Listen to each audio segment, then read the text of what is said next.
Greetings, Marsh here, and welcome to episode 15 of my modded Factorio playthrough. Enjoy. I see no lights here. Gotta fix that. One light's good. It's like it's daytime. Got all the lights. Might as well pick up the iron. Are we low on stuff?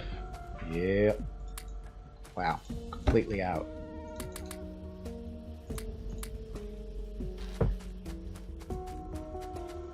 Okay, now that that has somewhere to go, we can actually extend this line down.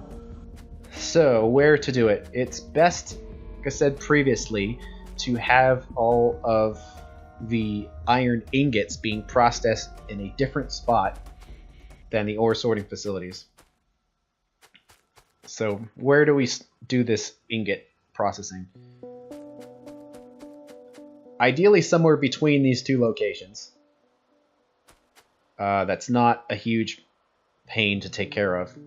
Probably right up here. I'm thinking, yeah, like just right in this spot right here, because that belt will come in through here. This one will come in up through here. We can combine them and then go down this way. And then that would be convenient because then we could do plate processing down here and then send the belts down to the main bus. So I'm going to do a little bit of housekeeping right here.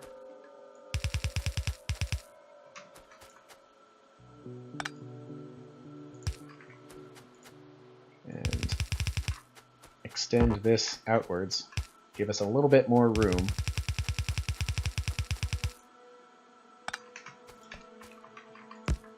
To handle what we need to do. Alright, that's good. That's radar is going to be kind of in the way too. Let's move it.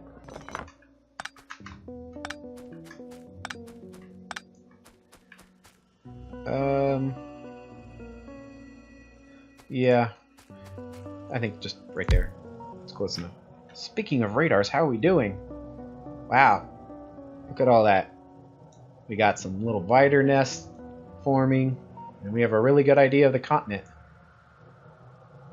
So yeah, like I was thinking, water, water, water. I think we lucked out though. This is a clear way. It looks like the continent's getting bigger this direction. So that's fantastic. That's going to be a long belt. And have lots of room to expand up and a little down. Ores. Got some sapphirite. Ooh, crotinium. That's kind of the important thing is because we need access to those more advanced ores. Stereotyte, coal, bobmonium. Man, we need the other stuff, the jovalite. Do we not have any yet? I'm not seeing any. That's a big patch of coal down there. Oil. Oh, all the way up there. Okay. Now, later on, what we're going to do is we're going to want to determine where our territory is and then build walls. And one reason why I like all this water is because it means we don't need to build enormous walls. For example, if we wanted to close this off, we could just put a tiny wall there, and a tiny wall there, a tiny wall there, and there might be a wall required there, and just have that whole part of the continent filled off. So that's why I like this, is because relatively small areas will protect your factory. So. And they're still scanning outwards. That's great. All right, we need to combine the ore from both these sources. That radar kind of is a little bit in the way of where I'd want it to go. I'll just put it right next to the radar. I'm not worried. Oop, we only need one line. I doubt that's going to be in the way.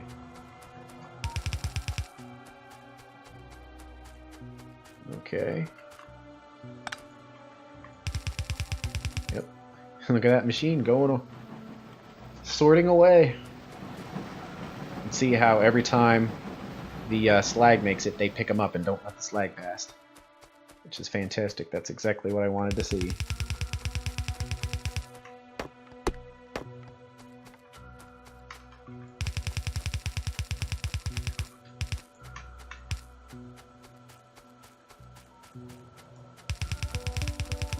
Oops. Oops. Wrong side, wrong side. Okay, and we need to get the output from this side.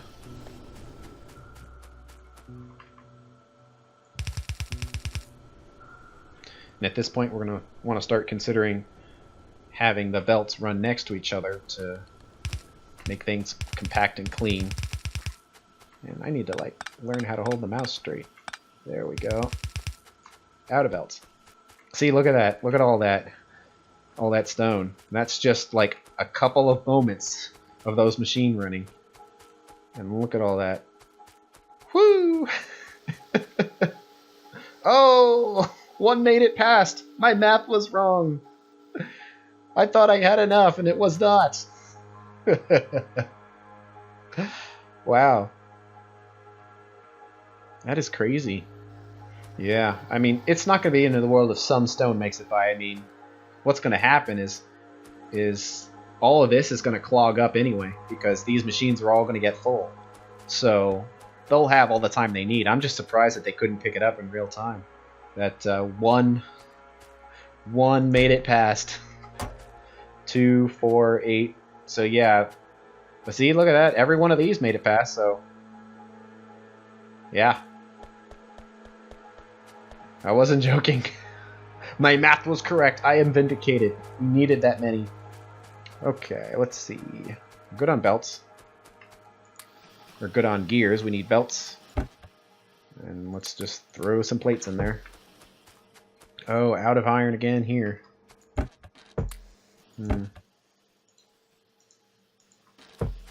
I'll leave it for now. Well, yeah, I'll put a little bit in there.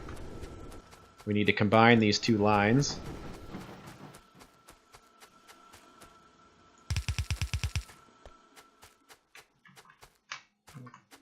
So let's do it right here.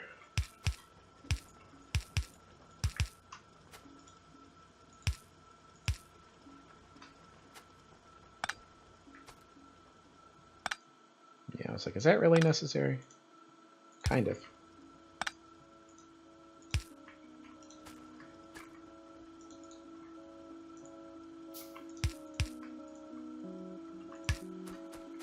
There we go. Honestly, let's leave some space. You never know when you might need some, but don't need a lot. I want to try to maximize what we're using here. And then let's put the belt sorter.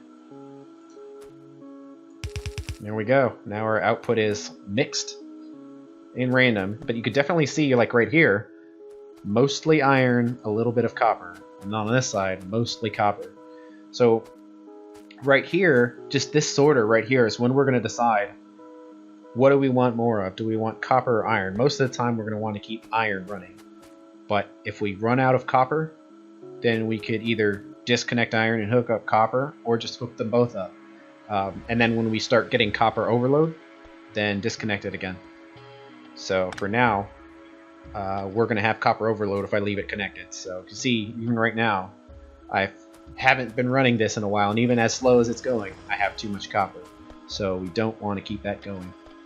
Next step, the blast furnaces. Let's see, leave a space, leave 2 spaces. Yeah. Let's do it right in the middle. Why not? And a second one out of iron.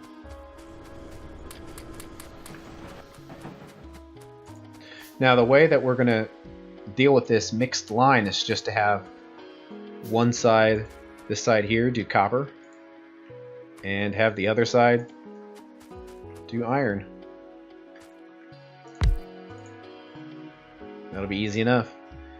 So the mixed belts are going to come down here, and then the machines are going to grab what they can use.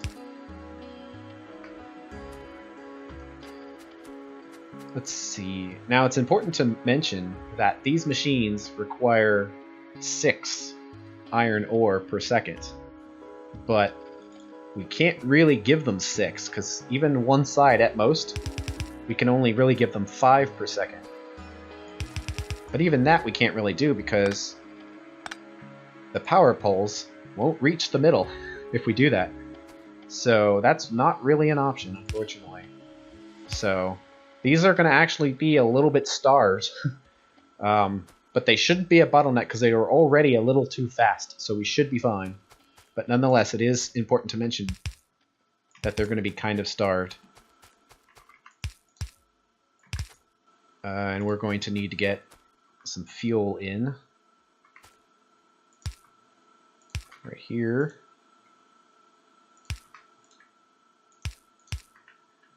Just get some coal going.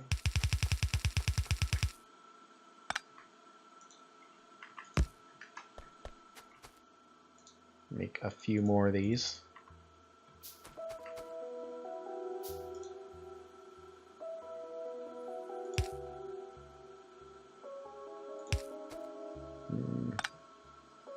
I'll just put it next to it. That's fine. Now, we're going to leave room to expand down. And actually, now that I think about it, we can sort of solve our starvation problem a little bit. Even though we don't need 2 machines, if I place 2 machines, that will give us a total of 8 inserters when we needed about 6. So that would actually be a way to maximize things. So just keep in mind, we only really needed 1 machine, but I'm building 2 to get access to all the inserters that we need. So this we can make a recipe for, a blueprint. Yeah, something like that. Pretty easy. Yep, and put it right there. Some belts, or some inserters. Out of fuel.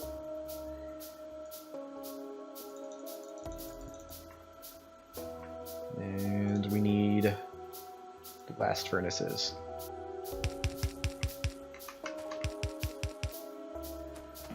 Okay.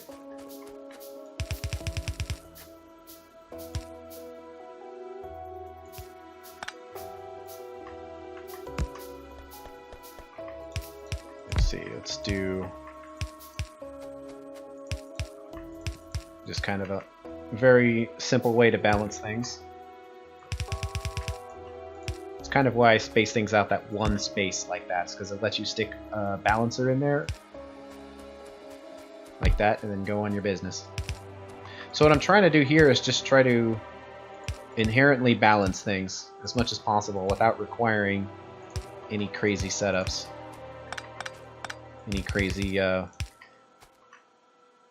balancers that you can look online if you want. Some of them are just complete overkill, but you can lessen the need for that sort of thing just by having inherently balanced setup like this, where you just try to balance the output of your various inserters to the left and the right side of the belts. So, yep, that's everything there. So yeah, we only needed 1 machine each side, but I'm making 2 in order to get access to all the inserters. Now on the bottom, before we continue, we have to, I talked about this earlier, we have to consider the possibility that some slag, for whatever reason, is going to make it past these crushers right here.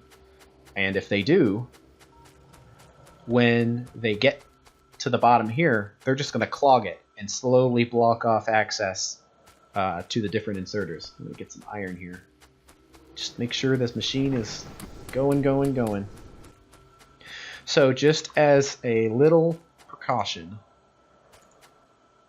insurance, you can say, I just want to have a little crusher right here at the bottom, just to make sure that nothing makes it through. No slag anyway. Now, I was thinking, originally I was planning on connecting this to the stone processing, but I don't suspect, like under normal circumstances, no stone, like nothing, that line should be empty. So it feels kind of wasteful to have an entire line for something that seems like it's rarely going to run. So instead I'm just going to put some boxes. And I don't know exactly the speed of this thing, so I'm just going to... Pretty sure that's 1 on the inside, 2 on the outside as it's balanced. So I'm just going to put those there. So you might as well put these on this side here. Now put them down here. There we go. Try to make it look nice. Get these power poles connected, and there they go.